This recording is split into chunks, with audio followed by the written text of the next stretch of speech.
I just want to welcome everybody to DPRG's Robot Builders Night Out for November 22nd, 2022. And this meeting is being recorded. And so if you want to just lurk, that's fine too. We don't, like Kareem there, you can see he's lurking. Uh, the That's fine. Okay. If let's see, I think I'm not sure what we have on the schedule. We just finished our Robo Columbus. The video is now been posted on the web. It's not on the website yet. I'll probably be doing that this week, but the video has been posted. So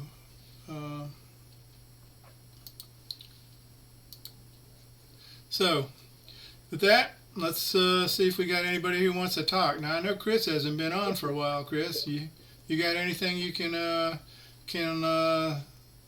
know? No, I have not been able to do anything recently. Okay. All right.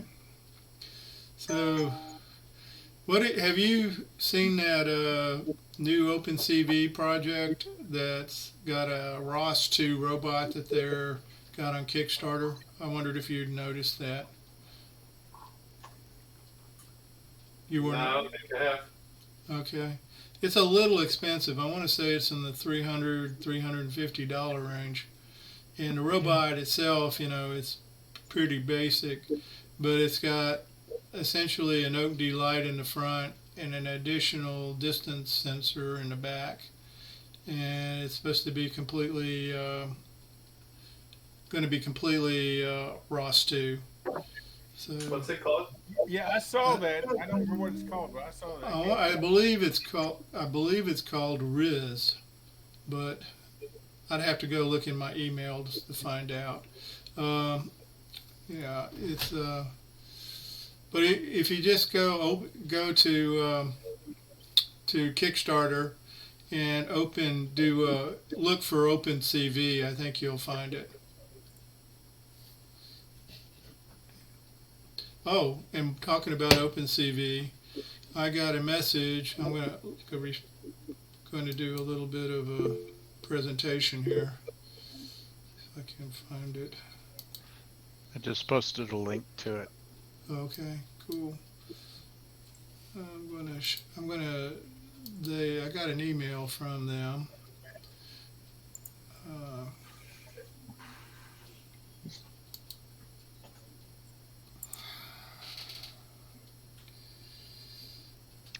Looks like they met their goal. Yeah, I'm sure they did. Well, I'm going to stop sharing because I got to go find it first. I used you guys said me going through 6 windows here to get it.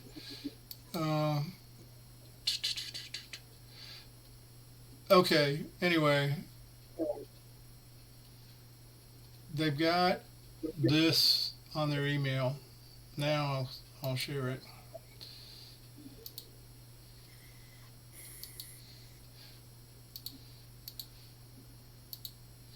Okay, how to use OpenCV with OpenVino, cool toolkit. So they're going to have, there's a new blog post there, and they're also going to for I think for Black Friday or whatever, they're opening up one of their classes, I believe, for a couple of days where you can go check it out for free. Let's see what they got here. Yeah, here's the post. Anyway, I thought that, and I'll grab that link.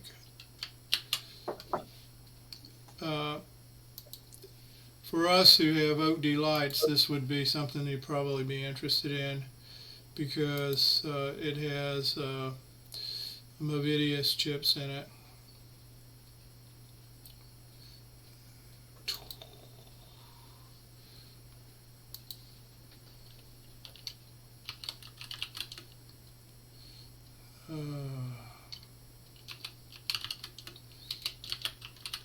Are you sharing something? I don't see anything. I shared it and I'm already out of it. Oh, okay.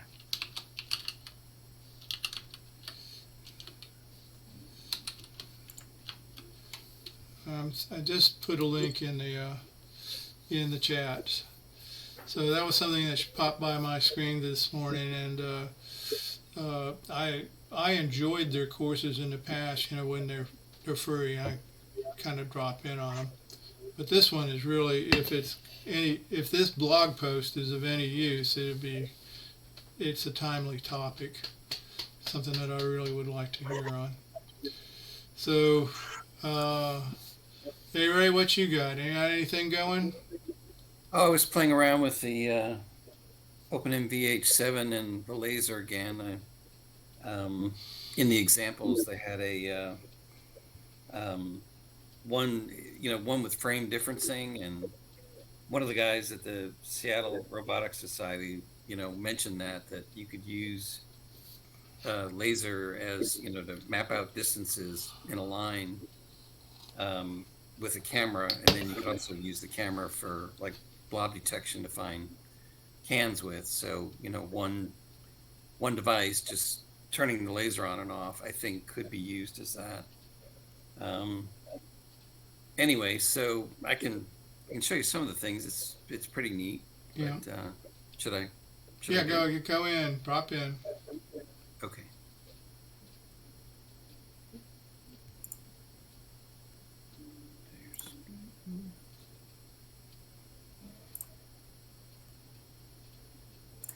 Share.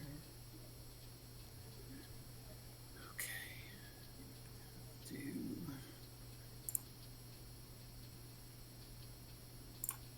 Full screen.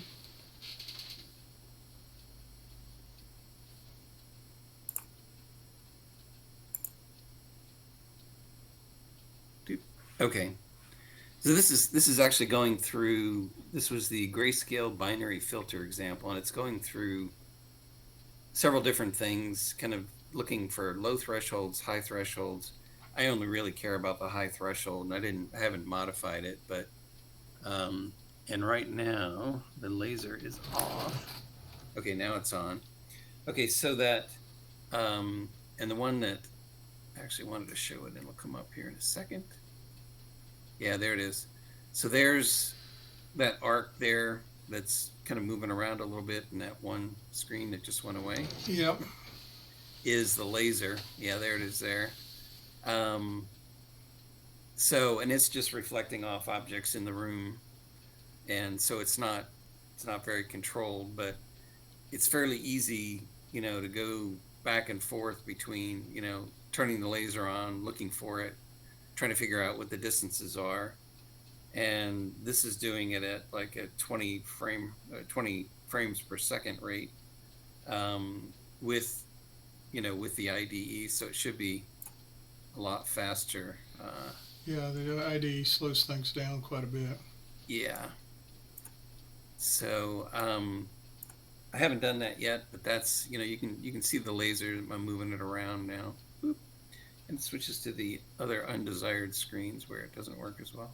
It's looking for a low threshold.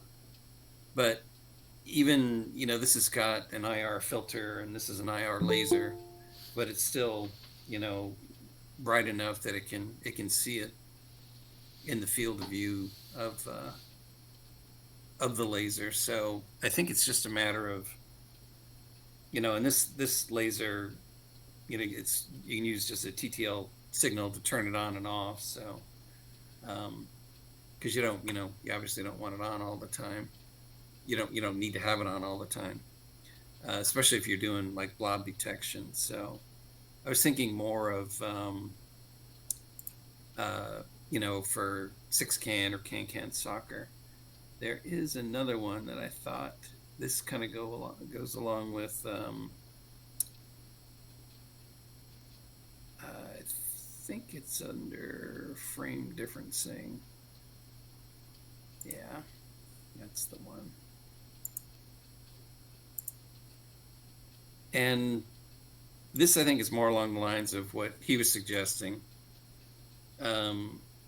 Like this only like, okay, now if I turn the laser off, it'll show up as a bright line. So this one's adaptive. It changes the background. So if, so the image fades away, turned it back on. So now that's going to be present there. But as time goes on, it's going to fade out because the background is adjusting to that. But, so like if I wave my hand in front of the camera, it hasn't seen that in the image, so it's seeing it now. But if I take it away or leave it there, actually it fades out because it's not moving. So that's not moving. And then if I move again, it shows it. But that was one of the suggestions that the guys had for doing that, but I don't think I need to. It's, I don't have to look at, what's different in the two frames. I can just do like a threshold and find it that way. Okay, I'm a little confused, Ray. Are you trying to find the red arc? Well, I was just saying this is it's an in-memory advanced frame differencing example. Okay. And in it, he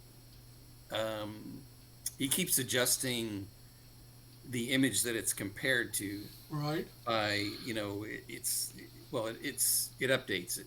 Mm-hmm. So like right now I have the laser on and it's not showing any laser in the image, but if I turn the laser off, then it shows what the difference was there, but then it fades away again. And I can't remember the guy's name from the Seattle Robotics Society, but he thought, like a frame differencing method would work with trying to find the laser. And it does work, but I don't think it needs to be,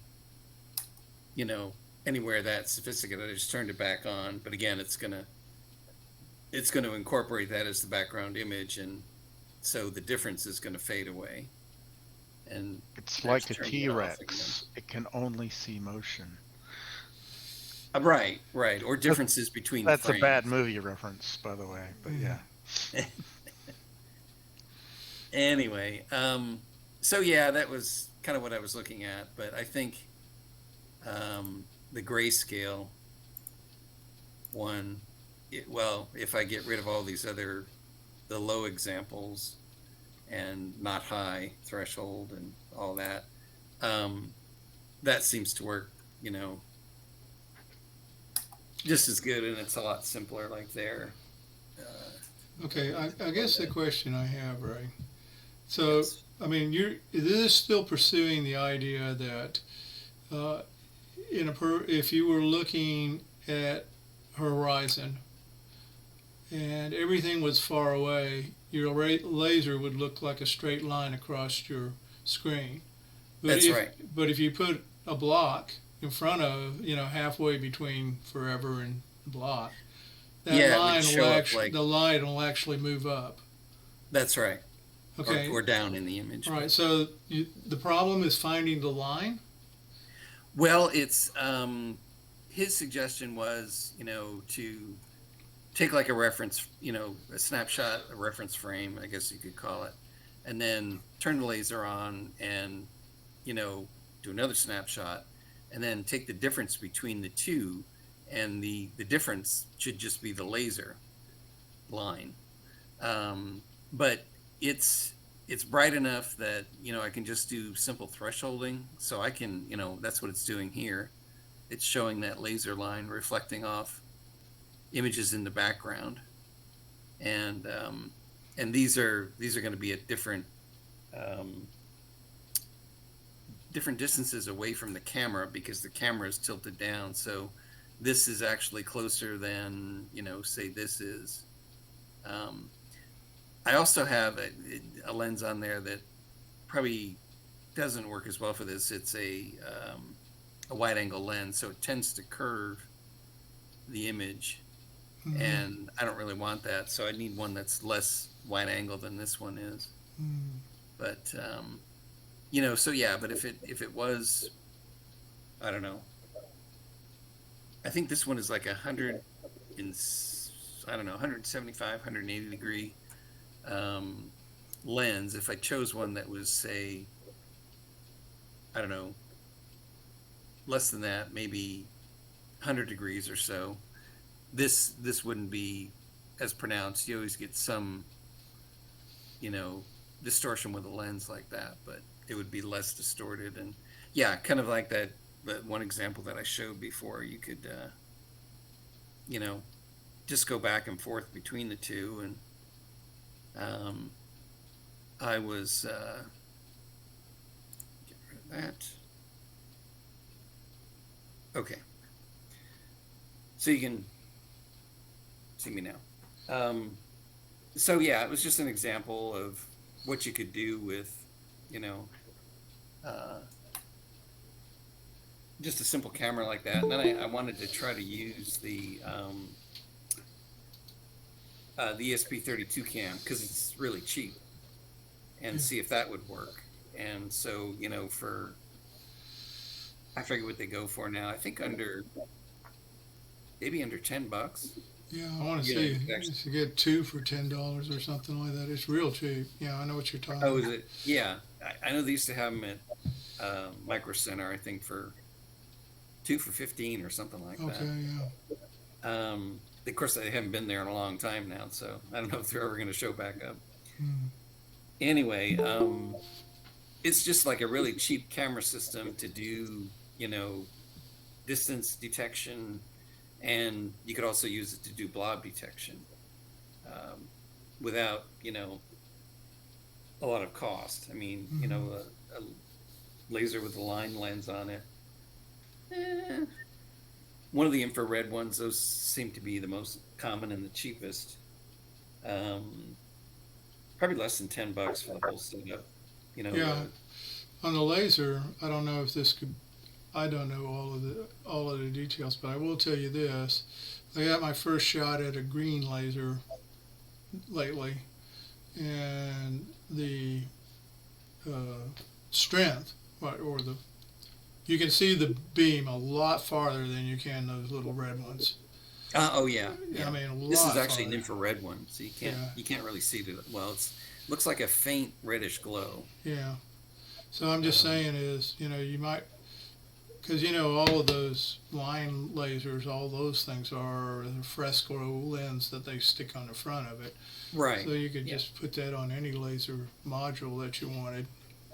Yeah, that's what's on this one. It's just I don't know if you can actually see the lines in the Fresnel lens in there, but that's all that one is. Yeah. And it's got a third wire on it for switching it on and off, which it does with you can use like 0 to 3.3 logic voltage to turn it on and off. Mm-hmm. So, but anyway, yeah. So I thought if people want to get into that, and, it'd require writing some code for the camera, but I don't think it would be that different or difficult to do. Mm-hmm. So, for not a lot of money, you could have a pretty cheap system. It obviously, if you have an open MVH7 or, maybe the Max Pi camera, those are a lot more flexible. But anyway, I just wanted to see if I could do that with On the ESP32 cam. on the ESP32 cam, can it run Python in the back on it? I know there was I had seen an application. Yeah, I think most of the programming for that is in Python, but there was another one with Java that you could do blob detection. Random Nerd Tutorials had a pretty good write-up on that, and I've tried it and it works good. And so you could use that at least to find cans.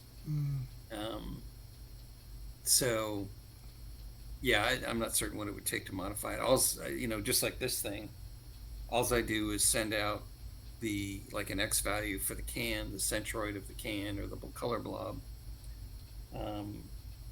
It'd require a little bit more to figure out, okay, here's the laser line here in the image, and then here's one here, and what does that mean, and how do I interpret that as a distance? And so it'd be pretty much like a distance at a certain pixel or angle.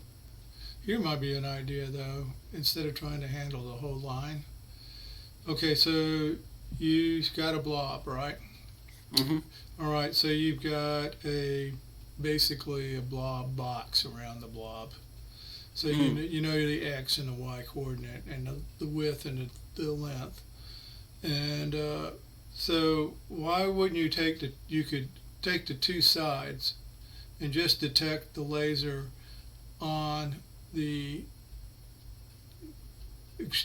both sides of each side. Mm-hmm.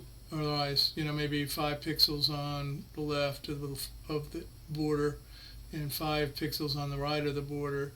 Any jump you had there in the X coordinate would be, could give you, whether it's at least close or far, I don't know what else you can get out of it.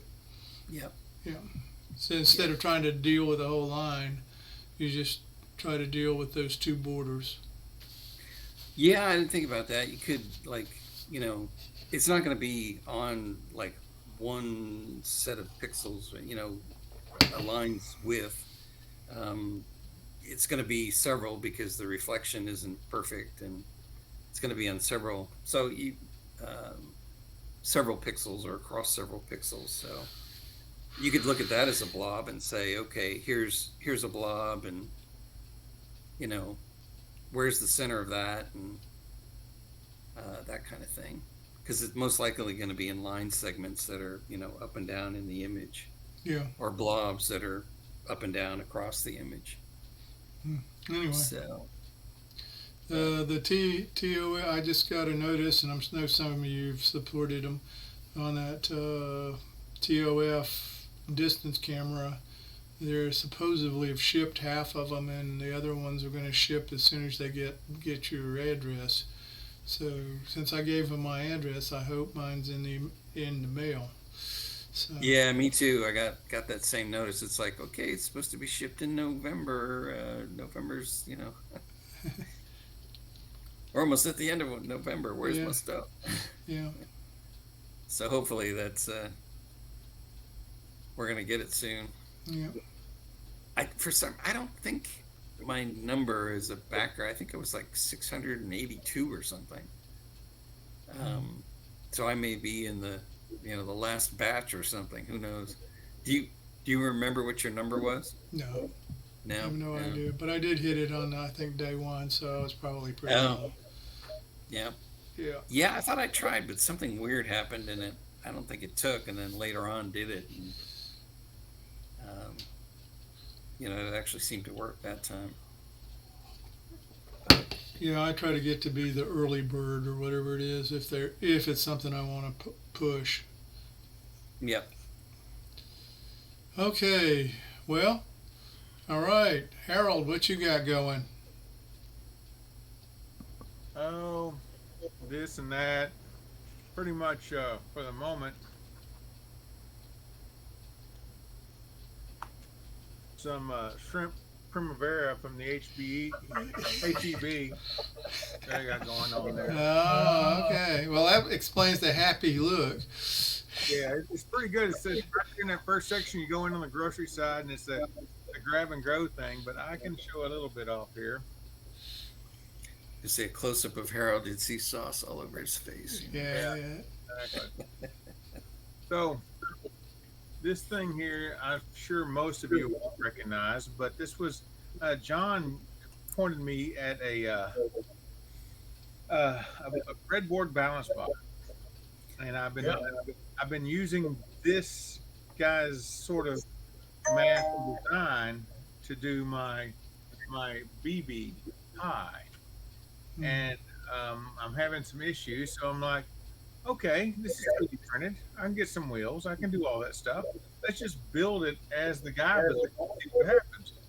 So I will give you exactly one guess, is that when I plugged all this together, did all the stuff, I still will go back and verify to make sure I wasn't stupid. Guess what doesn't work? It doesn't balance? No. No. New clothes. And what's even worse, it could never have worked. Now that I know more than I do, because these motors are rated at about a half a amp a piece. Guess what? Oh God, a 9-volt Those battery. guys, those 9-volt batteries are rated to put out. Like 30 milliamps, maybe. No, they're rated at about a half an amp on the thing, but I've got one powering all the Arduino stuff, and I only have one powering the H bridge to go to my motors. Guess what's not really going to happen? So you believe this guy may have fudged his instructable? Well, there is a note at the very bottom. It says the only mistake I made was I didn't provide enough power, so he plugged in shore power basically to the robot from his power supply to get it to work. And I'm like, well, that's kind of dirty pool right there, and so. But anyway, I got some ideas on it, and I think we can probably make it work. These wheels they're geared at 300. They're 300 revolutions per minute, so they're pretty highly geared. So they don't have a whole lot of torque on them, but probably enough to move this little thing around. And so we're going to use this as a base point to then work out what he's doing. And it's what even was worse. He has some good graphics on there, and he has some decent bit of code where you're talking about. I now know where the ATAN2 function comes in to deal with finding the angle of this kind of thing, what the tilt angle is. And so it did help in a way to make us do some more research to find out where he came from. And he was dividing the rotation by 131. And I'm like, 131, did you pop that out of a rear orifice or something? Where does that number come from? And I found in the README section, he goes, "Oh, I don't know. Somebody else is much smarter than me came up with that. I'm just using their stuff." I'm like, great, wonderful. So we did a bunch of research. 131 is actually the on the data sheet, as in the conversion factor given to you on the data sheet. That's where that number. We did find the 131. And Harold, why not just hook up shore power to it? Because those little batteries are going to eat your lunch. Yeah, I sort of did that for a little bit, and it still did. They ran more, but they didn't do what it was supposed to do. I mean, I even simulated holding it up. I did the hold up thing and tried to find a balance sort of part to have the wheels go forward and backwards, and they're not even doing that. They will go one way and on occasion stop, and then they'll go the same way again, no matter if I'm all the way this way or all the way that way. So there's something weird going on there. We also found out that some of the actual rotation around the x-axis, which would be going in here, by the time when we're looking at the numbers we're getting off of this, and by the time we divide it and then multiply it by 0.0001 to do the basically Kalman filter, starts with a K filter on the thing. Yeah. The number is effectively 0 all the time. So the thing doesn't even come in, that bit of the equation doesn't even come into play. And it may supposed to, but it doesn't with the numbers we're pulling off these IMUs. So, but I do have parts, and I do have a better understanding of what's going on.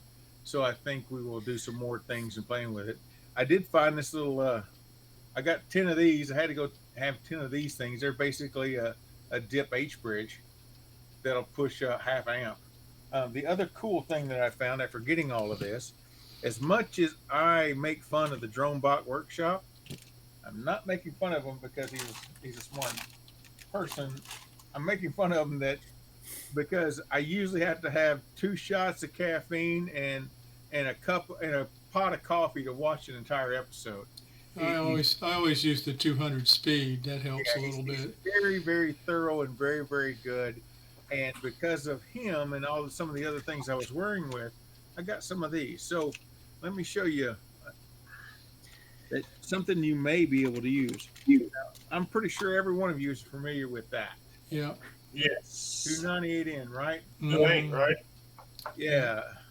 And L298N, everybody's pretty familiar with that.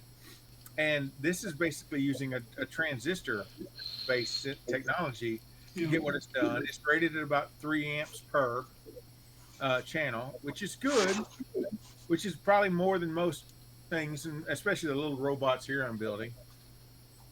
And even the BB here, these motors here are only rated maybe 3/4 of an amp to an amp at the most, right? So I'm like, okay, cool. So I'm thinking that I might be able to do something with one of these. And then you might ask yourself, well, Harold, what's one of those? Come on there. Let's talk about it. This is a MOSFET version of that. Mm. So you're losing less, you're using less heat, you're losing less voltage drop across of it. And this guy here functionally is the same as this one, and it only goes to 1.2 amps a channel. TB6612. I think that's what that is. Don't get me to lie. I'll go look it up for you, but if you want. But that's effectively what it is. And I'm just looking at the size of that versus that big heat sink and how much better. This is probably a better way to go if you don't need all of that 3 amps on the whole thing. I won't have to worry about, heat, and fitting this thing into that head is going to be way easier. Yeah. So we're going to play with that too, and that kind of stuff. But the real problem I had on Friday night was after I got my breadboard bot here, not balancing, was that my Mr. Big Head decided to stop talking to everybody, and we couldn't figure out why. And because I'm so used to having that and having people chat at me and say things and all that kind of stuff, and not having to look, put a cramp on my style. Mm-hmm. And so we're gonna the next few things we're gonna be looking at Mr. Big Head and enhancing him. So when things happen like that again, at least we'll know kind of what the deal is, and maybe we can take some action or not. Let's see what else. Harold, where did the batteries on that thing mount? Oh, I can show you. I'm happy to show you. I think it's actually I think it's kind of neat. It's the way the guy designed it. You have a battery that goes in here. Yep. Right? And it's because when he did it, the second battery just fits on top. So knowing that I'm going to wire 2 of those 9 volts in parallel, so I can hopefully get enough current to go. I am going to do something to make that battery about halfway between. Put one battery right there, and the other battery right there, and print up a little block that goes in between that holds them all together, and put a little rubber band on them, and see if we can get that to work. Yeah, but okay, Harold, the real problem with 9-volt batteries is they only have, I want to say they're like 450 milliamp hours. Yeah, we're going to run through a bunch of them. You're gonna go nuts trying to keep those available. So I had thought of possibly going down to my local hobby town and bringing this little guy along and see what the biggest battery I can get to fit that hole. And if I have to, I'll just read it. I really don't want to redesign the thing because it's a box with a slot kind of. It's not that big of a deal. But I kind of like the idea that it's already designed up and stuff. I just need a battery to fit the hole. Well, you might look at one-cell lipos. Yeah, because you can get those pretty cheap on Amazon. So yeah, there's plenty of there's a few different ideas we got kicking around, and I do, as much as it didn't work, I kind of like the look of this little guy, of just sitting there balancing and doing, and it being simple enough where that's the only thing it can ever do. Maybe gives me some chances to play on some things and figure out my P and my I and my D and those kind of things in it, because there's a lot going on here with BB. There's a lot going on there. In fact, you can see we strapped down some stuff here to keep some things going on so we can just concentrate on one thing at a time. And, maybe we get enough to get on a time and this is dumb. But if we figure this out, I see this is a 4-square bot in the making. Mm-hmm. Yeah. I see as a full square body to make it. That would be awesome if I could make that happen. But we're so far away from that. I can only, I'm being delusional at the moment, or is that imagination without action or something? That's delusion, right? So I'm just talking out big. But anyway, that's what I've been playing on with Mr. Big Head, and trying to make my channel a little better and all those sorts of things. Okay. Harold, you may have mentioned it, but have you looked at the LiPo 9-volt batteries? I have, and those are crazy. They're like $17, $18 a piece, and on the cheap ones are like they're like 16 and a half for those LiPo batteries. I've looked at those things. This is the first thing I started looking at. I'm like, there's no way I'm paying that for a It's just not. Is that would an 18650 fit in that slot? Thereabouts. And the thing is, I'm not beyond. Here's the deal. Looking at this, you should have 2 voltage sources because the motors and stuff and brownouts. But I can't imagine these motors pulling enough to actually do anything, especially if we get like an 18650 or some kind of a LiPo setup. And maybe I just do redesign this thing to make it a little wider, a little bigger, and stick an RC battery pack in there that we know has got. This thing these motors will run up to 12 volts. So if I can get some kind of a 3-cell thing going on where I can pump 11 volts of LiPo in this thing and it fit this little guy, I think that's probably what I probably should be doing on this. I just didn't want to, I wanted to give his design a shot and see if I can make it work. And Did he actually show a balancing robot? Not so much. There's a couple of things he was showing off, and I think he got it work. There were some wires running off to the side, like it was right here. Yeah. Hold on. Yeah, right here. Yeah, it a pair of wires running off to the side, and I'm sure that was shore power doing it, and it's literally seconds of showing it working. It was not anything more than that. You need to find one that's, they got a good demo saying, yeah, see, it works. I've been looking for that, and I just have yet to I'm sure it exists. It might be a unicorn, but I'm sure it exists. And if I can actually make this work, I'll just do something and They probably, Yeah. Yeah. See, like right there. Oh, look. Hey, it's balancing. Oh, and look, it's the correcting.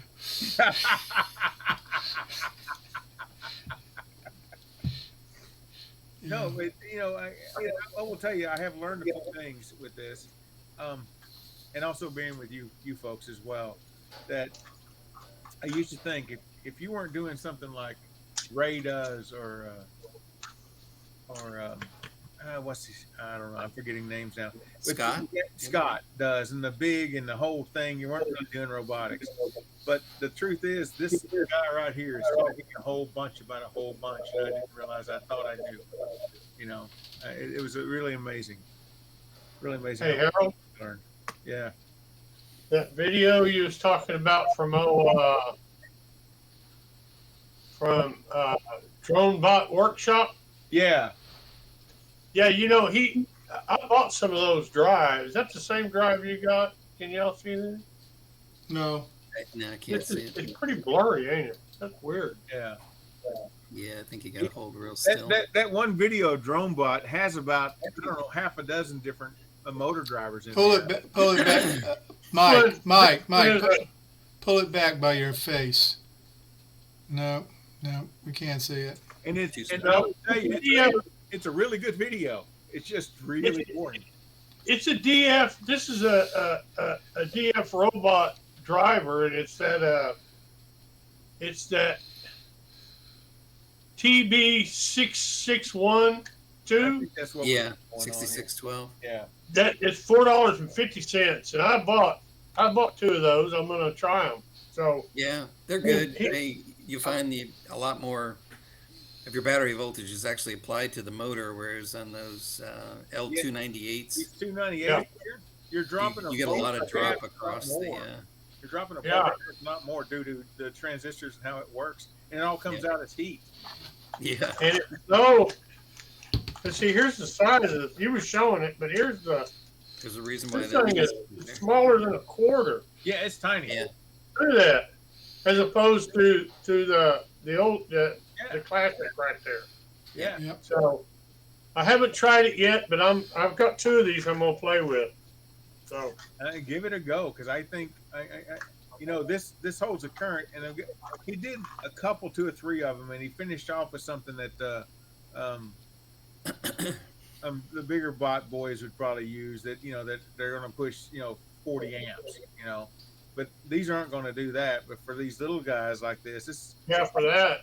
yeah, it's more than enough, and it's small, and it fits into places, and it doesn't burn up the world doing this job. Mm-hmm.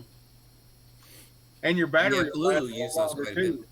And your battery will last a little longer too, because you're just not shunting electricity as heat. Yep. Yeah, plus the L298, it required 8 Schottky diodes. Those are those four packages on either side of that. So it wasn't even a complete package. But in the TB6612, those are included in the package. Yeah. Yeah. I mean, it was a nice little board, and yeah.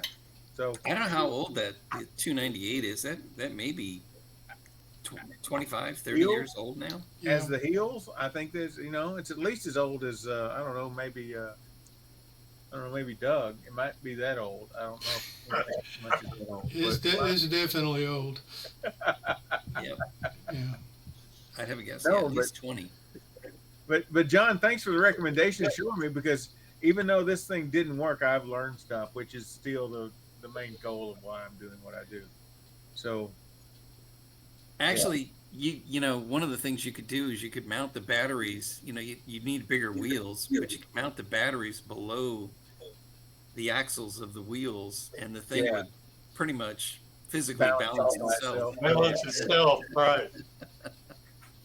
Well, whatever it takes to get the job done. I mean, I was even thinking about doing something dumb like this at one point. This is the battery for BB. It's a battery I have for BB. It's significantly better. I'm wondering if I could just do something and just mount it right there. Oh, you can't see. Yeah. Okay, so here's this one. Yeah, the higher up though you mount that battery, the more of an inverted pendulum it becomes, and it becomes harder and harder for it to balance itself. Balance on the thing. I thought about doing that, which is like kind of stupid, but it you know, we'd play with it, see what we could do. So, Harold, see this one? You know, I think I have seen that one. I haven't read on it, but I think I've seen it. That's got those cheap little Yep, and it has those motors. With the cheap little motors on it, yeah. I know it's a battery pack in it.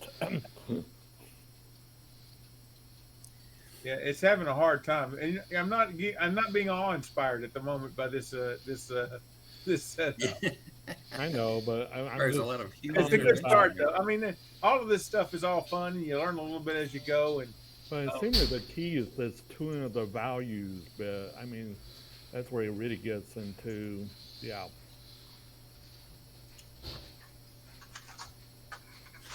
Yeah, I don't know if it was I don't know if I'm saying his name right. I want to say it was Kumar. Came in and he had these were older drives. They had a pretty large wheel on them, and he had 2 pieces of that extruded aluminum stuff, you know, kind of holding the two together. And yeah, just the way the weight on the gearbox was, you know, the thing would pretty much sit there and balance on 2 wheels. You know, it was like mechanically self-centered. mechanically balanced, yeah. Yep. So, you know, at first I thought, wow, he's got a balancing program. Oh, no, he doesn't. Yeah, I do have another bot over here that we will do 4 corners with. I call it Jim Bot because a guy named Jim. Oh, sorry. A guy named Jim spent 50,000 channel points and asked me to. And I said, Jim, I got some parts laying around. We can put together this thing.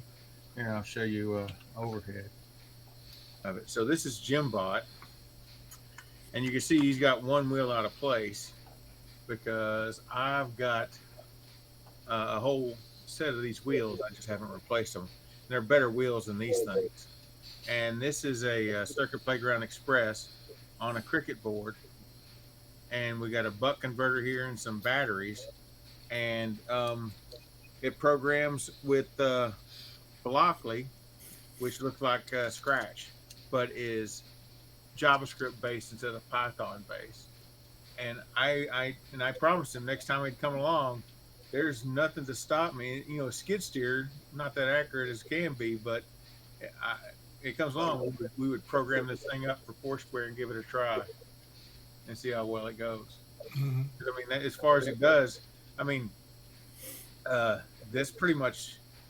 I mean, there's some things you got to do, but that's pretty much ready to go for Foursquare if we got some right code in it. You know, we got motors that run, we got batteries that battery, we've got, you know, we can even RGB LED on the top and tell us something. I don't know, but I built that on the day, and I got a bunch of these standoffs from Ally Express. So these standoffs are these brass standoffs here to match the motor. And so at that point, they got a hex nut on the end of them. So I can stick any number of wheels on the thing and slap it on. Nice. So one bigger or less, that sort of Yeah, thing. that's pretty cool. You know, and so we'll play with this. And most of this has been sitting around my garage / lab / whatever I'm calling it these days. You know, I don't know, a very, very long time. A very long time. And we'll see what happens on that deal. Yeah. Anyway, I said a minute ago that's all I was doing. Now I think this is all I'm doing. But yeah. I got a question for y'all. If Harold's finished, Yeah, I'm done. Take over. Be my guest. Roll. you keep talking about Foursquare and I got this thing. This is that DF robot code I've told y'all about, that PID code. I got this running with PID code. I got it running. I could demonstrate it, but I go back and come back and do a U-turn and come back. But the thing I'm using to control the distance right now is just the loop in the code. You know, I'm telling it if you know a certain number, if this is less than that number of the code of the loops, then do this. Is that how inconsistent is that kind of code for timing? Just to use the loop, the timing of the loop. Well, what's driving your PID? What's driving it? Is it The encoders? Encoders Okay. is driving the PID. Well, you Encoder can, driving the PID. The loop is done. The distance is just done through time. I have Well- it set up to run off. I'm just asking how inconsistent is that, because I'll eventually probably set up, if y'all recommend that, use the encoders for the distance. You know, the ticks. well, okay. I would recommend probably the easiest way to do it is to just go out to Dave Anderson's website at SMU and go look at his navigation code. All right, which will show you how to, for a differential robot, how to take the encoder ticks and turn it into an XY position. All right, it'll give you Okay. X and Y, and it'll also give you a heading. And it's probably 15 lines of code, and you can't get much easier than that. You know what I mean? All right. He's got it all there, and you just have to slip it in and. Is that on the is that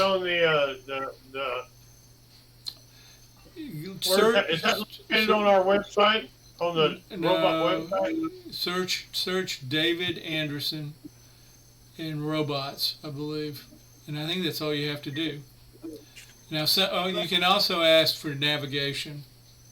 But yeah, Doug, to answer his question, more with theory. Timing works as long as your speed is consistent, but since you're using a PID loop, the speed won't be entirely consistent. It'll go up a little bit and overshoot and come back down. So that's why you want to measure your distance with encoder ticks, so you know exactly how far you've gone.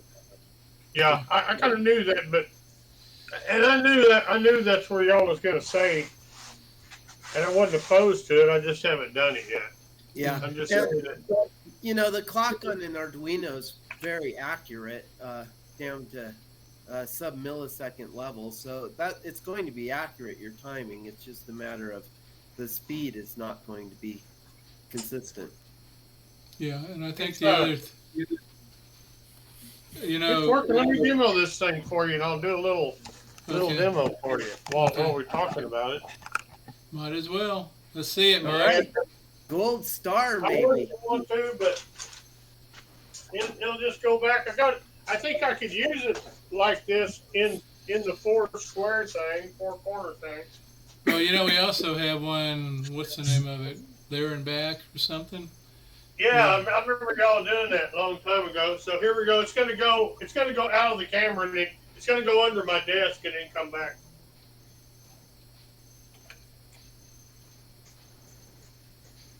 And that's just running on that PID. That's gonna turn around here a second. Oh, hold on. It hit an obstacle. Let me do it again. It hit something that back there into the chair. All right. And I got it running kind of slow.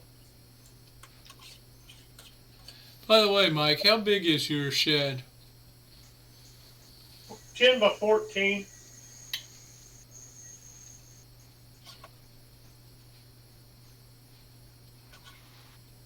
All right, it's turning around now. Coming back, and it's going to come back right where it started.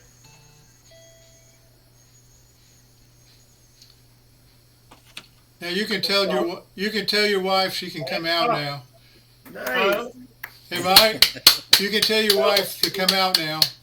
No, she's allowed to text me, but she can't come out here. So Oh, I see. no, they come out here. And anyway, that's it works, and it works pretty consistently. It looked real good, Mike. Because you know the real hard thing on something like that is not the going straight part. I mean, it is hard, but once you're going straight, turning around in an accurate angle and coming back is really that. Well, it did it, and Yeah, it's I just saw it. using the timing of that loop. So that's what I was wanting to ask you. It's better off to use the ticks on the encoder to do that with. But Oh yeah. I'm gonna have to try to look that up for David Anderson. Yeah, Most of us pick like some, number of cycles. I think I've used 20 per second. Can you use millis to time that? To do that's kind of what I'm doing now. In fact, it's better to use millis than it is delay, because delay prevents anything else from happening. I think even interrupts. Yeah. So Yeah, because you might want to. any change I make in that code is going to affect the timing. Well, you know, the thing about millis is you can be off a millisecond. So you might want to use micro. Oh, micro. Okay. Okay. While I've got y'all, while I'm talking, while I have the floor, I want to share something else. I did my first. That's just a little rubber TPU.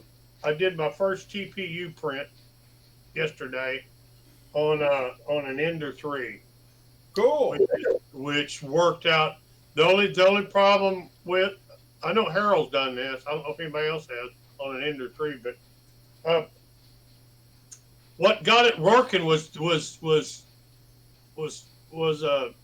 making it hotter. Make the tip the hotter it. The hotter I got the tip, the better it worked. So what were your settings when you got finished, Michael? On the heat was Yeah, I think it was 240. 240, and what was your on the hot end. and what was your bed temp? No temperature on the bed. No temperature. No temperature at all on the bed. Now those were the Cura. That was the Cura. Cura has a default configuration in there that I used, and then I adjusted the temperature. Oh, I also lowered the feed. I had to lower the feed too. You got to go slow. You got to go slow. Slow. And Cura was a little fast, so I lowered it after doing a little research. But man, that's a lot of extruding right there without having a problem with it. So. How was it stringy? No, well, it's only one solid thing, so I can't tell how stringy it is. Okay. Except maybe across this gap. There's a gap here, but there was no string across it. So. Okay.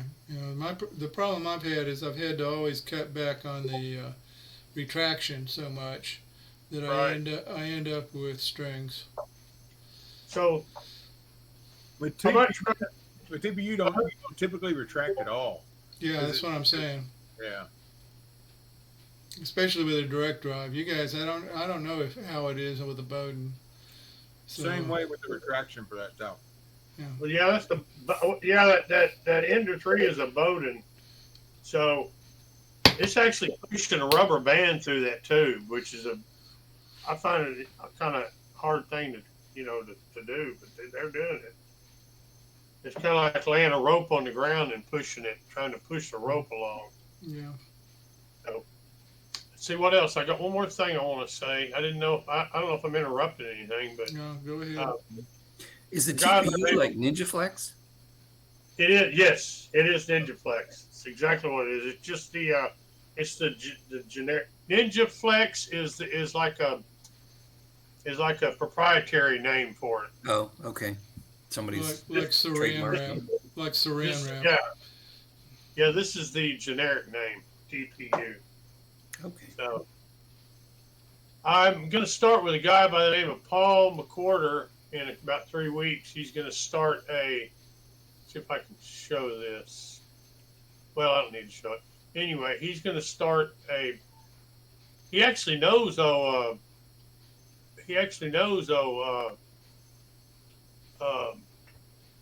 drone bot guy. They're buddies. And anyway, he's going to start a teaching series on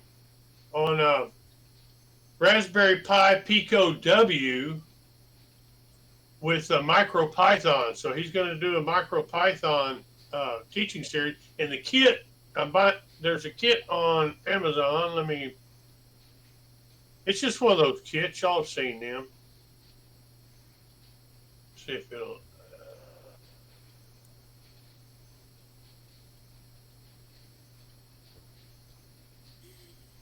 And he's going to use this kit here. Can y'all see that? Yeah. We're going to use this kit. I'm going to start learning some Python, which I don't know anything about Python. So that's going to be a little fun thing I'm going through with this guy. Good. So, you can teach me when you get finished. Yeah. We'll see if I finish it. A lot of times I get sidetracked on that kind of stuff, and I move along. Yeah. It's the way my personality is. But let's see. I'll see how that goes. And he kind of says, I don't know how true it is. Maybe I'll start a discussion on this or get into a religious war about it. But he's kind of saying that Python, MicroPython, or even the one that Adafruit's got going, is kind of the future of this kind of stuff. Would y'all agree or disagree with that? No. As far as coding goes, as opposed to our. I keep even seeing, every language has its day. Yeah. And for various reasons, I'm not sure. You see why MicroPython is so popular with certain people is because they learn Python. Okay, and it's just a smaller step for them to do than it is to learn C. But if you look at MicroPython, and it depends really strong on what I believe they call it the machine class. And if it's not in the machine class, basically you can't do it with MicroPython. I'm not saying they can't put it in the machine class, but I'm just saying that there's a lot of limitations with it. Now, what it does good. I'm not trying to knock it, but you know, if you really knew C or C++, it would probably be even better. I think you probably wouldn't see much appeal to Python. Right. Other than, here's the thing that Python really excels. You're really standing on the shoulders of giants. They have so many just first class libraries that you can use that it's just, you know, stuff that you could spend the rest of your life and not get there. And you just put a line of code in a Python program and you have access to all of this stuff. Yeah, let me comment on that since I've been playing with the MicroPython and the Pico. Yes, indeed, it's like Arduino that says, well, if there's a routine for it, it's pure white meat, and if there's not, it's somewhat harder. But MicroPython gives you direct access to the underlying hardware. That is, you can say, this particular location, put this value in this location, or get this value from this location. That's called a pointer. And right, in other words, it gives you byte pointers, word pointers, double word pointers. Yeah. So you can directly access the underlying hardware from Python. So there's not a limitation other, it's sort of in a sense like Arduino. Arduino says, okay, here are these routines, and if it's there, you're golden. If you're not, then you've got to go back and manipulate the hardware directly. Yeah. So it's very similar. Now, yes, I agree that indeed that's somewhat easier and clearly faster in terms of execution if you do it in C or C++. I mean, because you are C or C++, you're directly talking to the hardware all the time, so you don't have overhead. On the other hand, to do simple things, it's a lot simpler in Python. Right. And now, like I say, the libraries. Now, MicroPython is a little restricted on the libraries, but you can see the potential there. You know, as people figure out how to port some of the more powerful libraries down to MicroPython, it'll be good. I mean, they've done a pretty good job with OpenCV. Okay. Mm-hmm. But I don't think they have NumPy right yet, or any of the other kind of classic Python libraries that you would use. So, anyway, Something, it might be too big for the Pico though. Yeah, it might be. I don't know. Yeah. But Well, I anyway, think the other thing too is the execution speeds of processors. yes. The ESP can go up to like 240 megahertz. So I think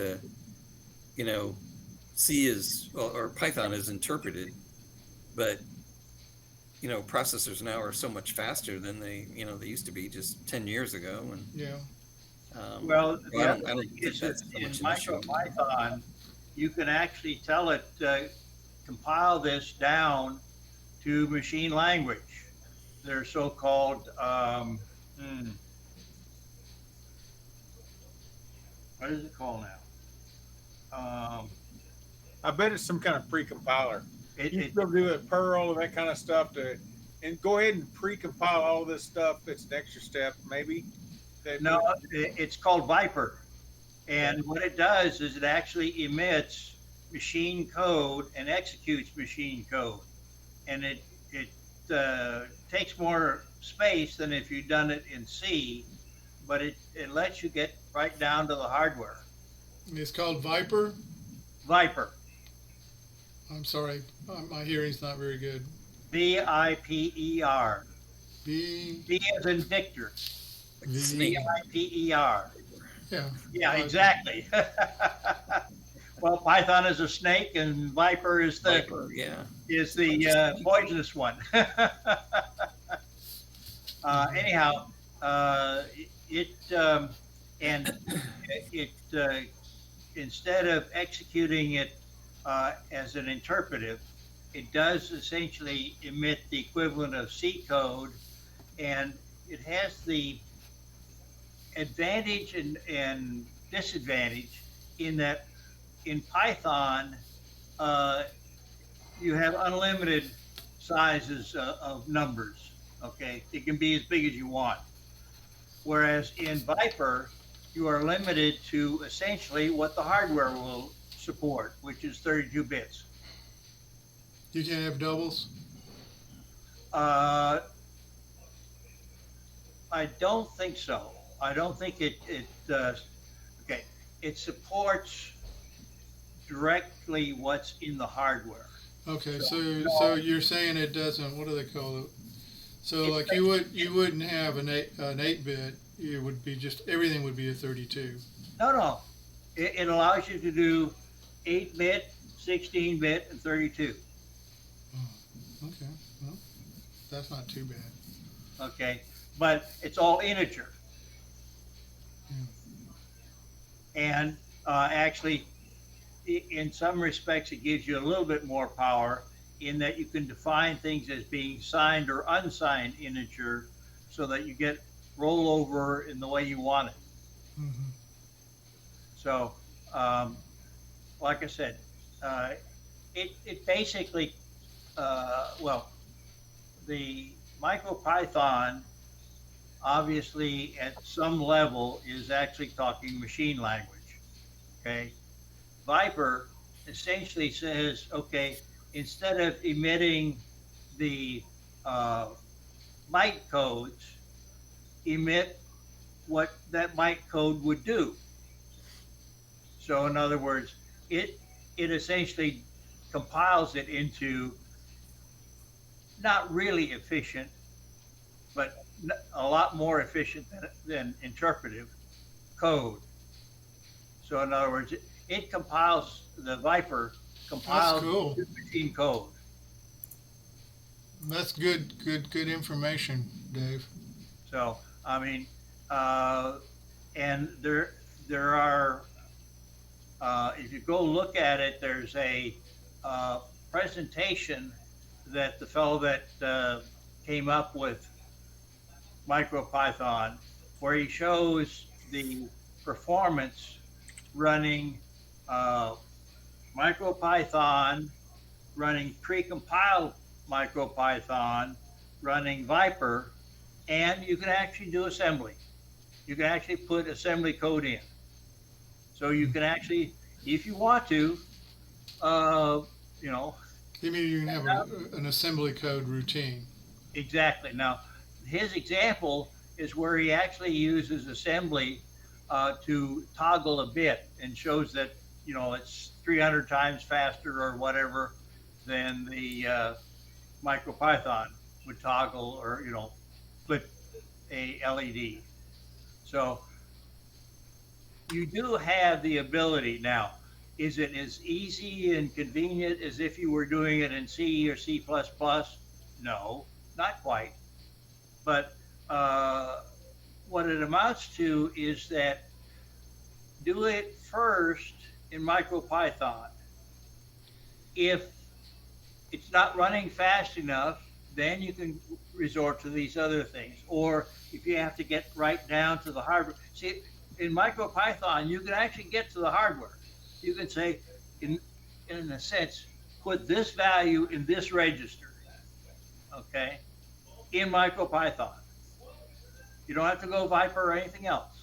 You just say, mem, whether it's 8 bits or 16 bits or 32 bits that you're accessing, and it's as if the whole memory was an array and you put the address in.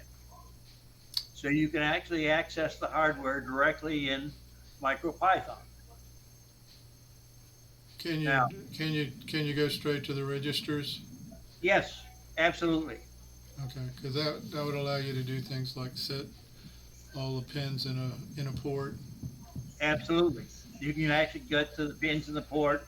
If it's got a DMA in there, you can control the DMA, what have you. Okay.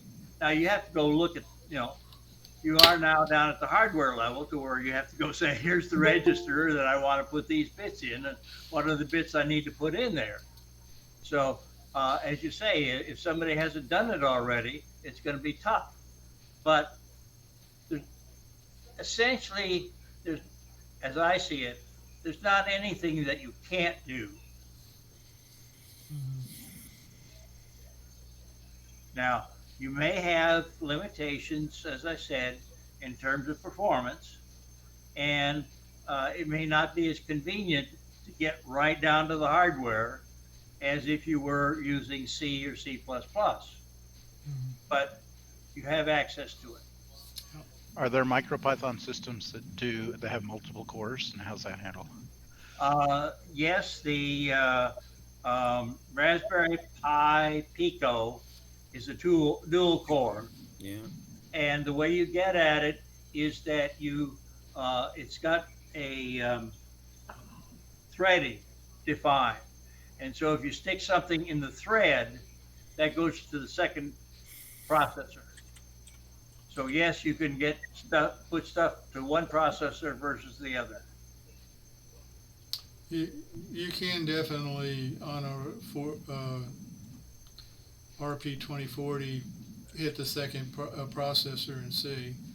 I mean, Right. I've seen a lot of examples on that. So I mean, yeah, you can use both, and you can also, what is it, the PIO? Is that what they call it, Dave? Yeah, the PIO is directly that- accessible in MicroPython. Yeah, and I've seen some code where people are that's where they're putting their encoders, is actually in the PIO.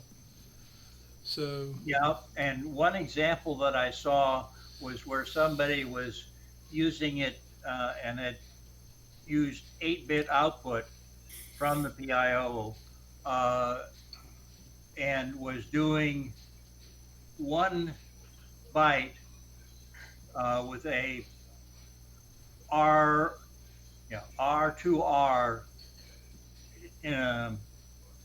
DAC that he had made out the board, and he was outputting 1 byte at the clock frequency, which was 120 megahertz. So what he was doing was he was using a DMA to put 32 bits at a time to the port, and then the port was taking a byte at a time and presenting it out. Like I said, he was running it at clock frequency.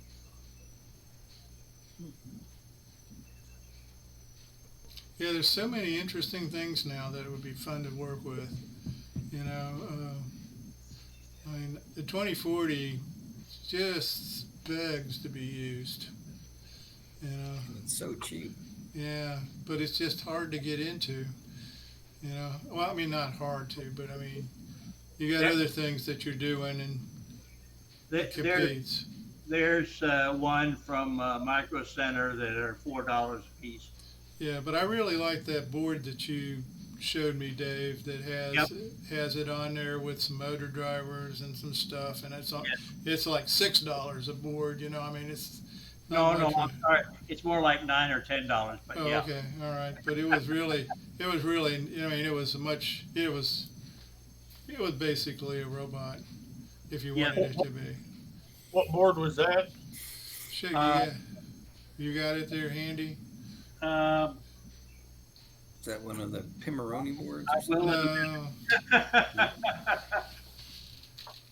There somewhere.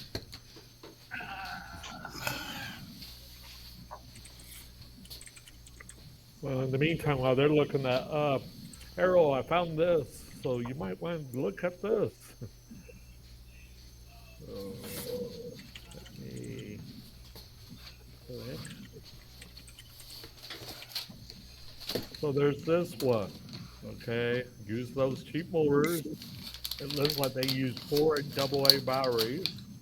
Yeah. Okay. And more importantly, you go to this spot on the WordPress, which I think if I click here, it'll do that. Hopefully you're seeing that. Seemingly they took the class, designed this thing, and they have video of It it. actually works. And it actually works, it looks like. So this is their initial video. Okay. And then on Wednesday they installed bumpers. And then here's their final test. Looks like you got some wheelie bars on there. Training wheel, training bar. Well, they did that so that they wouldn't have to pick it up as well. Yeah. Yeah, smart. Okay. Actually, Don't have to smart chase it as kid. much. So, and then, and here's, they use some common filter. So here's the code. So you might want to look at this. Okay, go up and let's see in that code right there where they're setting. Well, notice they have a number here at 1.5. Yeah. Is that off by 2 cents? How are they finding the current angle? I think they did by trial by error, based on I'm reading. Okay, I have to go look at that. Yeah, put that. Because thinking about Wednesday, they did their thing, they rolled in this thing, Monday they design on paper, print it out. Tuesday, print on Tuesday. Okay, and then they started looking at a filter to clean the MPV Sizzle 5.0 data. Yeah. And then they found this filter.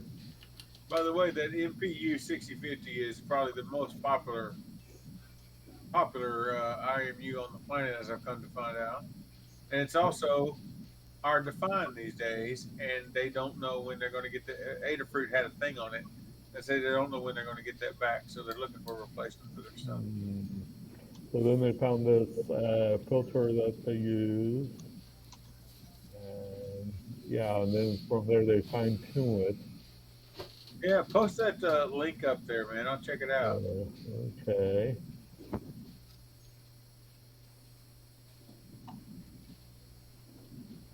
And then there's one other one. Hey, Jim's here. Hey, Jim, how you doing? I just saw you pop in. I just saw you in the chat.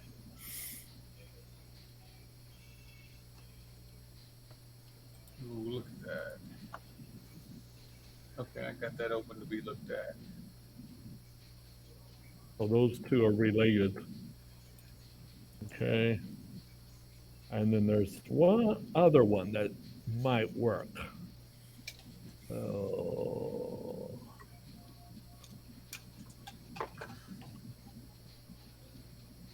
it's a little cuter, and it uses a slightly different motor, if you'll notice. So in other words, doesn't uses smaller motors, but they have a billing guy in that.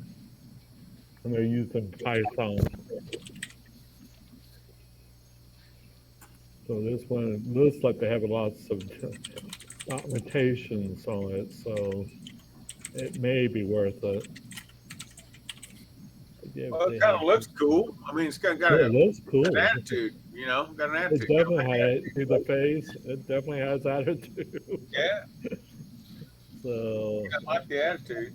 as I said, it looks to me like it has more documentation, but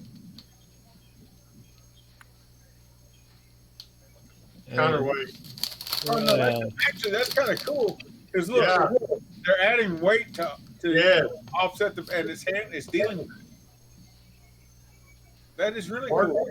That is cool. So this may be worth it to look at.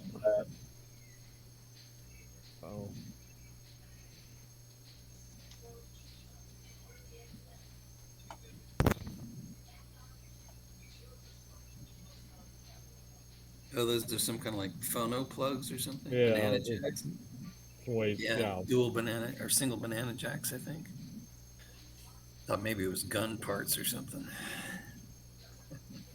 So, that might be worth it. So, it lives long and article wise. I don't know. It says it can adapt to different lows, doesn't mind the slope. Yeah.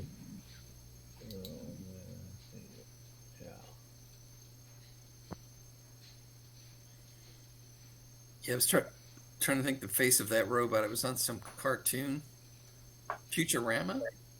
Yeah, I think that's what it was. Yeah. John, can you stop sharing? Okay, in just a moment after this one, you see they up the strobe, so that's the main thing here. That goes up the strobe, as you can see there, and it does it for about a minute. So as I say, it may work. So look at that one. Okay. Okay. Dave, did you get that board? I mean, I know you recognized it, but you're muted, Dave. Yeah. That board, where'd I put it? Here. Got away from me here. I put the link there. It's called a Cytron Maker PI, and Newark has them, and there's the website for Newark. And that's what the board looks like. Wow, that's only $9. Yeah, it's got all of these Grove connectors, and right in the middle there, where you see that big chunk of white, that's actually diodes to show you the digital I/O status. Right. Wow. LEDs. It's got two motors. There's buttons there to run the motor forwards, run either motor forward and backwards, and That seems like a lot of parts for $9. Yeah, and it's got like four. $12. Newark has them on sale for 12. So they have a place for 4 servos. Right, 4 servos, 2 DC motors, a buzzer, and then On-off switch. 7, 1, 2, 3, 4, 5, 6, 7 of the 4-pin. I forgot what they're called. Grove connectors. Right, Grove connectors. And in the kit, in the box, you get a pair of those Grove connectors with leads so that you already have something to start it. Yeah, and besides that, it's got a big LED, like one of the tricolor LEDs. It Right, also has on-off It has pairs switch. of one on each side. Yeah. It's got a bunch of cool stuff. Yes, it does. So the RP2040 is built in? Yeah, and it even has a LiPo connection. Yes. Like Charger says it knows how to charge a single cell LiPo. Yep. Anyway, it's cool. I'll give that a thank. And it's got a little buzzer that even has an on-off switch for the buzzer. That's a regular Pi board, though, correct? No. It's a Raspberry Pi. No. It's the micro. It's the Pico. It's the Pico. Okay. It's the Pico. Okay. All right. Because it says Raspberry Pi board. Yeah. But it's a Pico. Yeah. Well, Raspberry Pi makes Well, the Pico. if you look at the description there, it says RP2040. Yeah. 32-bit ARM Cortex M4 Plus. Okay. So that's a Pico. When you see that 2040, that's Pico. Oh, your microcontroller. Okay. Yep. All right. I didn't know that. Good to know. And also you can see there's the data sheet actually for the Pico. You know, I'm looking at the data sheet on this, and those 4 buttons, they call them motor test buttons. Yeah. I'm guessing it overrides the H bridge, so you could say run this motor forward or backwards just by pushing the button. That's kind of cool if that's what Yeah, that is. it actually, and there's actually LEDs for the motors in terms of which direction it's going.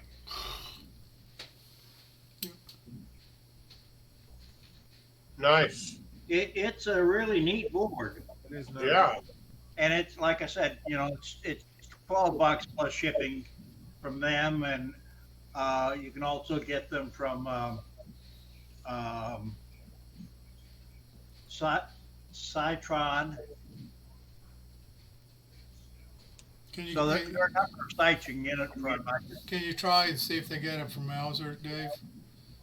See if they have it in Mauser. I don't know whether Mauser has them or not. I can take a look.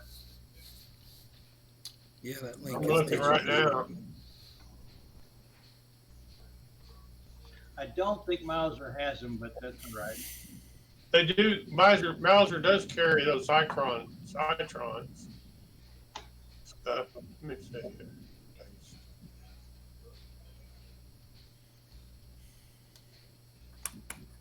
Nope.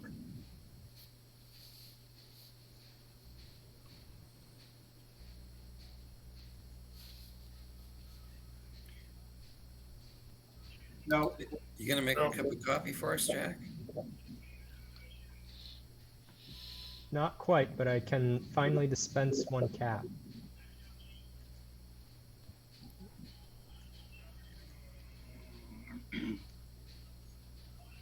Jack talks cheap. That's correct. Talks cheap. Where's the cap? Let's see it. Is now a good time? Oh yeah, go for it. All right. Sure.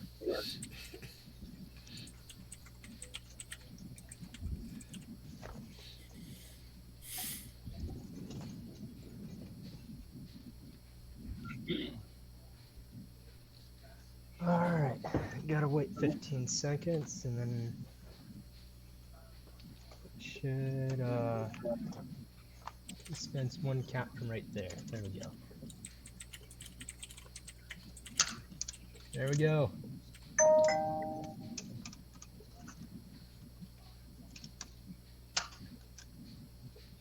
That took me a surprisingly long time to do. Good job. Thank you. I previously was trying to drop this cap by the same way that I would drop the cups. Which I had a little solenoid that would just simply pull away and release the cup. But I had a hard time getting it to be accurate enough with the tiny lip gap that between each cap. And then also the other, oh no, it's never done that. It dropped too. Demo. It's never done that. Retriever. It's dropped tons of Work these. at home. Oh, Okay, hey. okay. So you drop the cap on a cup.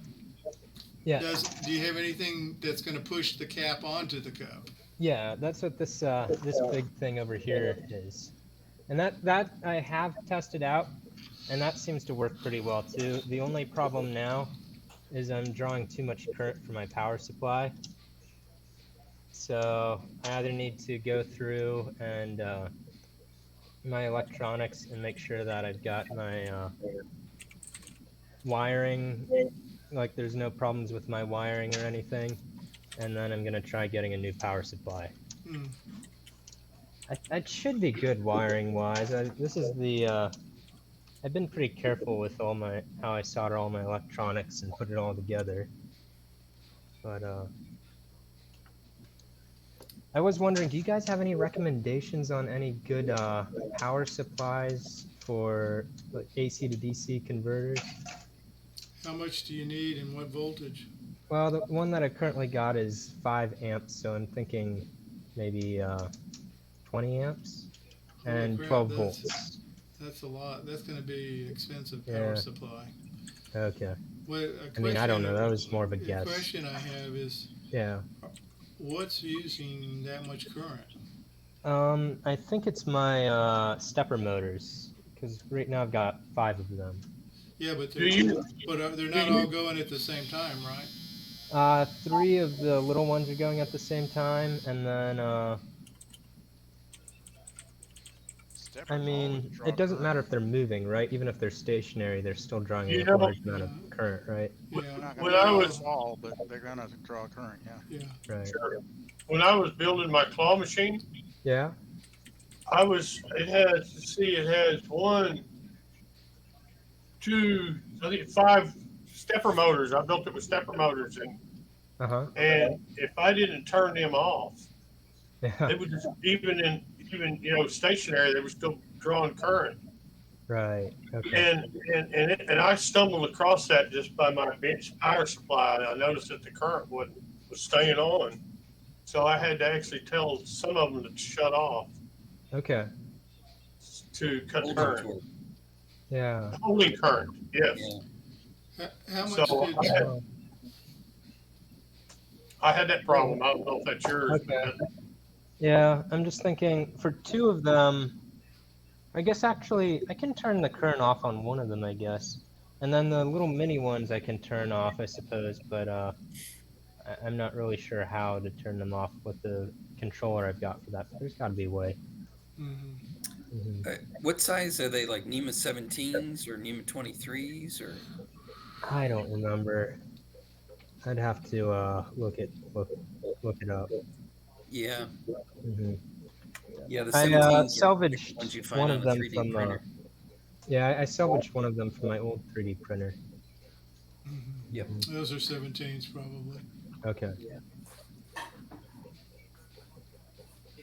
All right. But you think 20 amps is probably too much? That's a 17. Oh yeah. Not very big. Yeah, that looks about the right size. Maybe 2 inches, on a side or something. Yeah. Actually, if you look up stepper motors, you can. The size is a standard. Otherwise, it really tells you the size of the motor, physical size of the motor. So you just look it up on the web. NEMA stepper motor sizes, and it'll tell you what the code is. So like when you hear a number like 17, you know exactly how big it is. All right. Yeah. They get their power by being long. Okay, for a given It's really size. just telling you the size of the faceplate. Yeah, the faceplate. That's right. But what's 17? Is it the hole-to-hole size? Don't know. I can measure it. Yeah, because he doesn't have a calipers in a stepper motor just lying around, because we got all that stuff, right? Nope, not the hole spacing. What is the hole spacing? It looks more to be about. Is it such a form factor, the size of the motor? 3 centimeters. Oh, it wouldn't be in centimeters, in inches. So, in inches? Yeah, so it might be 1.7 inches. Yeah. No, it looks like less than 1 1/4, so that's not going to be 0.7. What about the outside edges of the faceplate?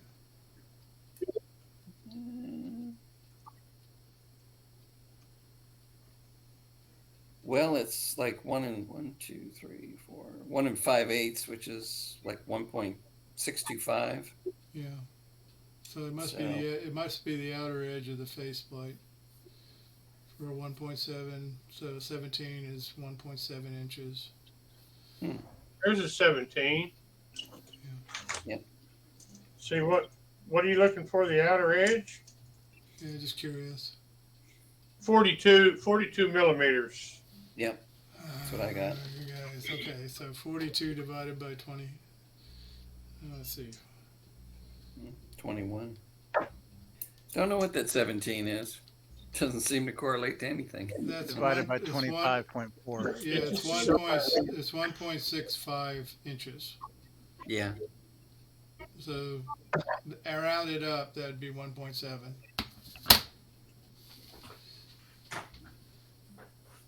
Don't know. Yeah. Yeah. Anyway. Well, Jack. Yeah. Except for that one little glitch. Sounds like you're making progress. Hey, I Alright, pick up thank you. double apps all the time. Yeah. They are sticky. They stick to each Mhm. other. Yeah. Mhm. Yeah. Cool. Yeah. So, in theory, right now, can you kind of go through the stages so we could see how the Oh coffee yeah, was made? sure. Yeah. Hold on, I'm gonna turn it off real quick.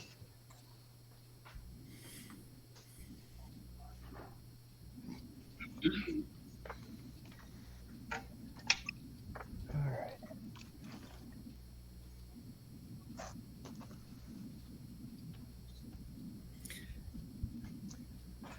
All right.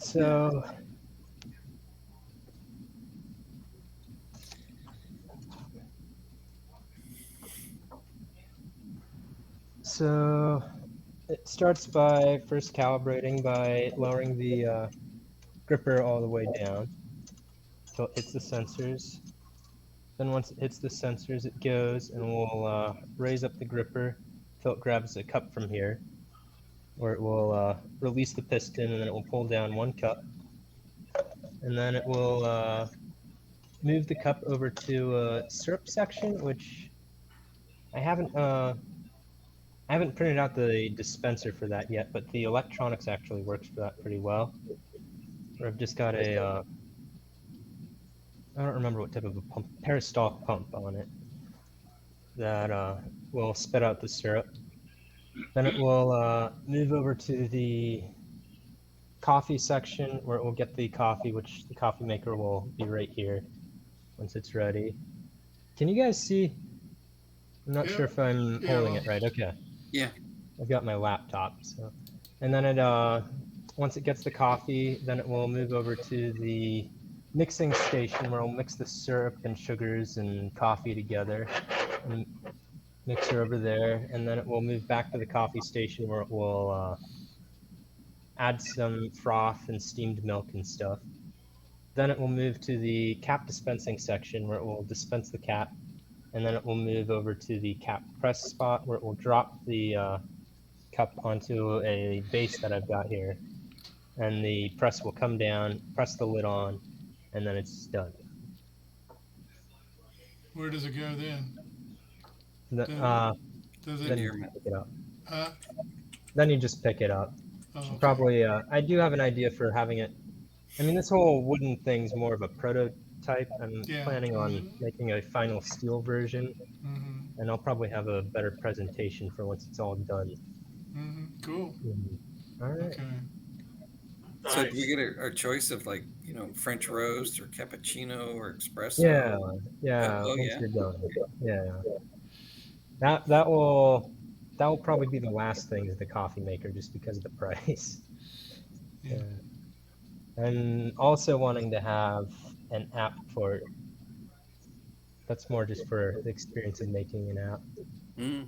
And then there'll be a display I'm wanting for ordering it. Mm-hmm. Cool. Yeah. That's good. Let's talk about Android apps for a second, because I know MIT has some sort of Scratch type program where you can make an Android app. I don't know what it's called, but it's App Inventor. App Inventor, yeah. But I know, Kareem, that you guys work with Android all the time. Do you guys make your own apps?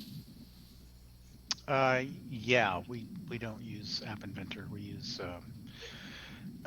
well, actually, there's a version of something like App Inventor that gets installed with our system so that you can actually program it in blocks using on the phone itself. Yeah. and you don't even have to go to a separate computer. But my teams use Android Studio, Okay. so they're doing native Android apps. Okay. All right. I was wondering if they were or not. Yeah. How hard is that? I mean, you get new students every year, right? So. Well, they're using a simplified SDK that's produced by First Inspires that is meant to control robots. So Uh-huh. you're not dealing with a lot of the stuff like none of that is meant to actually interact with the screen. Like there's a telemetry class so that you can output data to the screen, but you're not doing user interface design or that kind of stuff. You're really worrying about the robot itself. So Mm-hmm. it's a little bit different than a typical Android app development, which is usually very heavy on the user interface Yeah. style code. Yeah. I was wondering if can you leverage off of, say, MIT? What is it called again? App Inventor. App Inventor. Can you get them to do that type of stuff for you, and then basically add your stuff to the back of it? I don't know. I just wondering. I'm not sure I followed the question. Well, what I I'm mean, saying yeah, is, you can I know you that it so App Inventor is open source, I believe, so you could sort of start messing with its internals if you wanted to, but um it's a pretty. I mean, I've had students use it in the past, Yeah. and it does it does let you approach Android apps in a very very simple way. Yeah. No doubt about it. Well, what I was saying is once you did the simple part, you know what I mean, the user interface, could Hmm. you put your stuff and attach it to the user interface? You Like the know, robot code. yeah. I mean, are there hooks on the the user interface has got to be getting some data from somewhere. You know what I mean?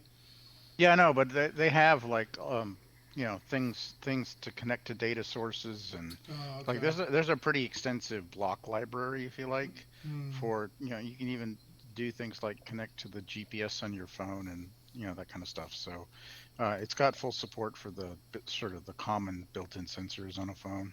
Hmm. So you can do most of the things that you might want to do with an Android like a native Android app. It's just not going to be quite as fast, and it gets kludgy pretty quickly because it's a blocks Yeah, API, yeah, a yeah, blockly type interface, and so for complex programs, it gets convoluted pretty rapidly.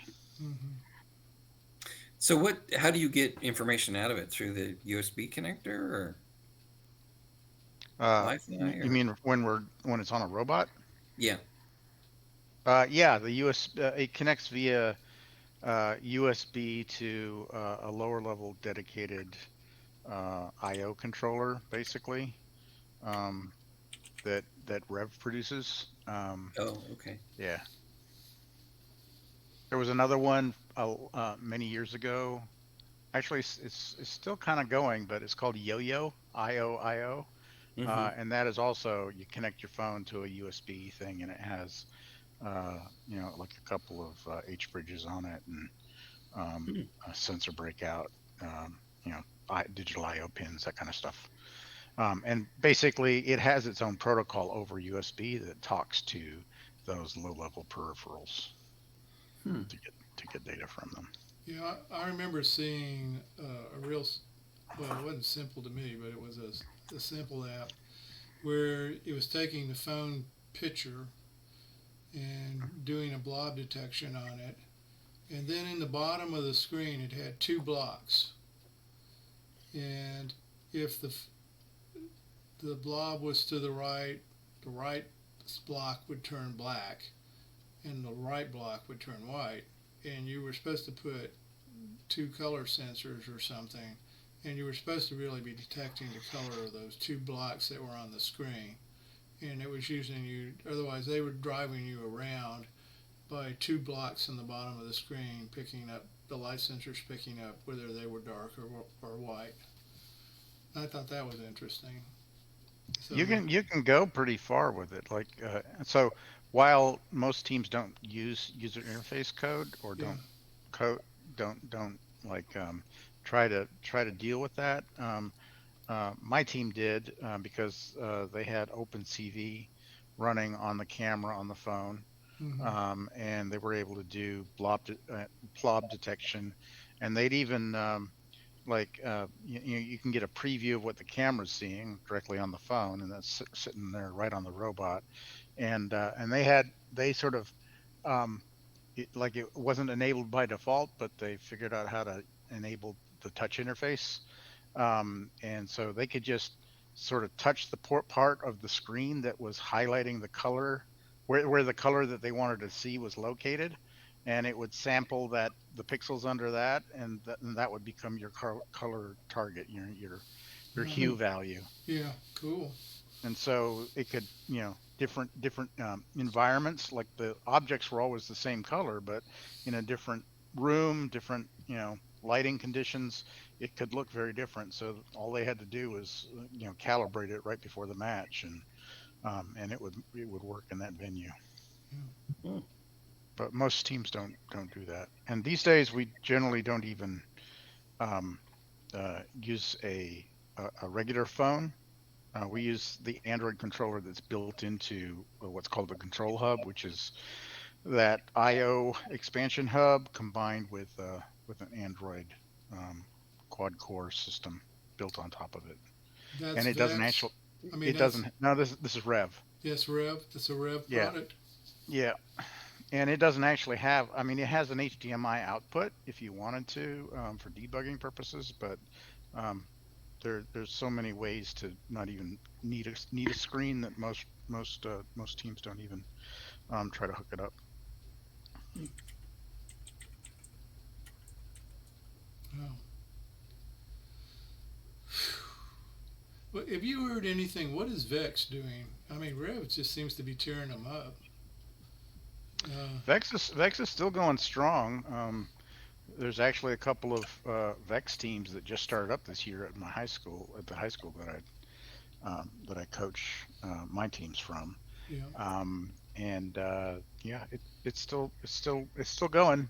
I don't hear as much about it. It's not doesn't seem to be growing as fast as it used to. Yeah. But I don't really have the full details on it. I mean, are they come? Have you checked out their product line? I mean, do they got anything that's cool and interesting? We buy stuff from them. Like there's some stuff that they're starting to target the FTC and the FRC communities, which is their competitors. But so they build they like you know their pulleys and belts and things like that. Everybody's like going towards HDT, like 3 millimeter belts and things Mm-hmm. like that. So there's a lot of overlap in motors and drive subsystems and things like that Mm-hmm. They compete with each other. have they made it all? Is there always a proprietary ah crap in Vex there? is very proprietary. So if Yeah. you are competing in the Vex competitions, and I don't even remember what they call it, it doesn't Yeah. carry that name so much anymore. But um, yeah, you have to use only Vex official parts. Yeah. So you can't even use like I don't know if you can use things like polycarb and stuff like that, but Yeah. the build system has to be all Vex, Mm-hmm. Mm. and we find that very very restrictive. Okay. Now, just because I get confused by all the initials, hmm Iron Rain is a what type of team? First Tech Challenge, So it's a FTC team. FTC. Yep. Okay. All right. And that's FRC is the bigger robots. They get up to they can be 100 pound, more, a couple 100 pounds, and they're zooming around on a court that's almost like a half basketball field size court, okay. whereas we've only got like these 12-foot square Okay. So um, so that's the perimeters. one that's like shooting frisbees through Yeah, yeah. slots and weird Right. stuff like that, and climbing up towers. Yep. Okay. Are you guys ever doing FRC team, or do you not see that? I like FTC a lot more. It's actually the I find that we're doing more sophisticated things than the FRC robots. The Okay. FRC is a weird thing in that it's like it's designed to get mentors involved. It's a boys with their toys kind of program, so the Yeah. kids get exposed to engineers who take a few weeks off in January to to build a robot. So they're great at getting professional engineers from serious companies involved, but it's a 6 week build season, and it's very tight. And so, in terms of a learning experience, FTC, which is what my teams do, happens all the way from September through April, right? So it's a much longer season, and they can do a lot more experimentation and development and skill development and stuff like that. So Yeah. And they I'm don't have, I'm happy with FTC, and the cost is way lower on FTC than it is yeah. FRC. Those are the top teams in FRC. They have like $100,000 annual budgets. Yeah. I remember. Yeah. Oh, huh? Yeah, I remember having one come to the makerspace, giving us a demo, and their robot. The guy probably had $20,000 to $30,000 of machine parts that he got Yep. for free. You know what I mean? Because Mm-hmm. somebody had a water jet, and some other stuff, and they just CNC. They just said we need a 17 and a half gear motor gear, and the guy, Yep. gave it to him. Yeah. It can be very exciting. There's no doubt about it. FRC is an exciting thing, but it takes money and really high intensity effort for a certain amount of time, and it's just not something that I can sustain. Yeah. All right. So we're FTC this thing, which brings us up to the judging guys. Even you, Jack. That's even right. you can be a judge. So I really think you guys need to think about it. The ones that are local. And Harold, there's no reason why you can't be a judge. You would love it. And they feed you. I was a mentor for a while for the Ratty Cubs up in Frisco. They haven't contacted me in a long time though. Yeah. So So Michael, Ray, David. I sent Kareem. I just sent you a email to your cool. person. So it's real short. Oh, if you're trying to guilt people into doing things, here I can help with that. There's the Dallas Regional Science Fair, goes down every year. About No. We're doing my thing right now. Oh, okay. Okay.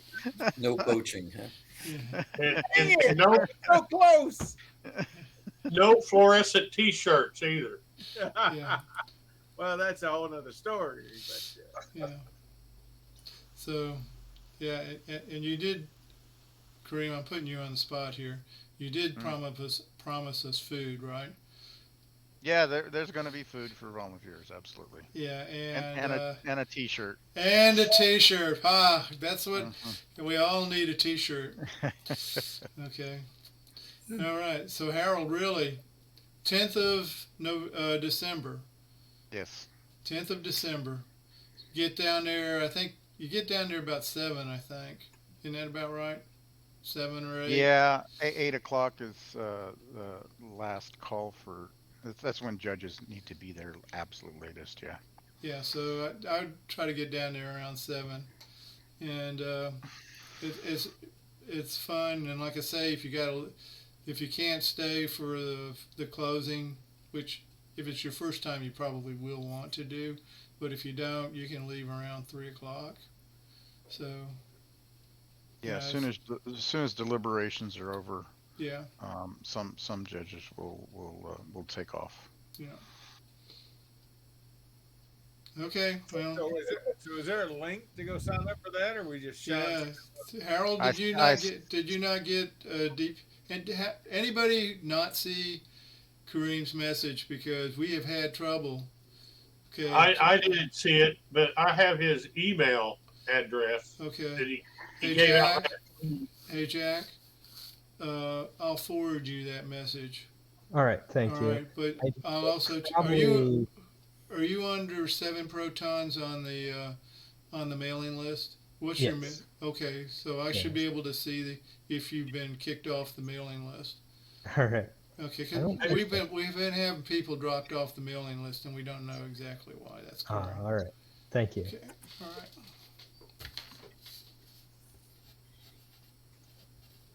Let me go ahead and send like the core text of that message here to the chat, Okay, so well that that's y'all good. can click on the links real quick and get that pulled up. Wonder if I can paste this much. Okay. Oh, the links didn't come through. Well, I usually do.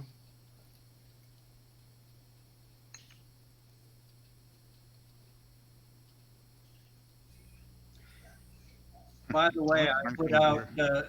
put on the messages 2 more places that carry that board, as well as a instructable that uses that board. Cool.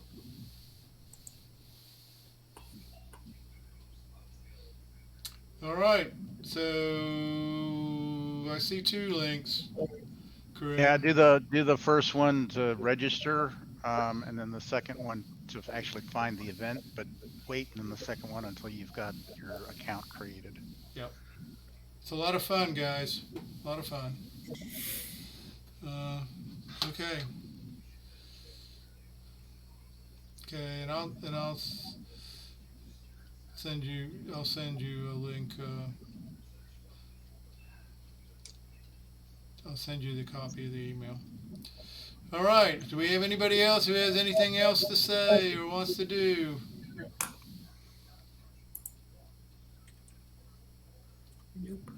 Nope. All right then. I recommend it's now 9:34.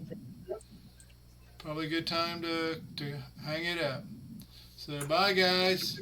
Thanks, guys. Happy Thanksgiving, everybody. Happy Yeah, Thanksgiving. happy Thanksgiving. Happy Yeah. Happy Thanksgiving. Thanksgiving.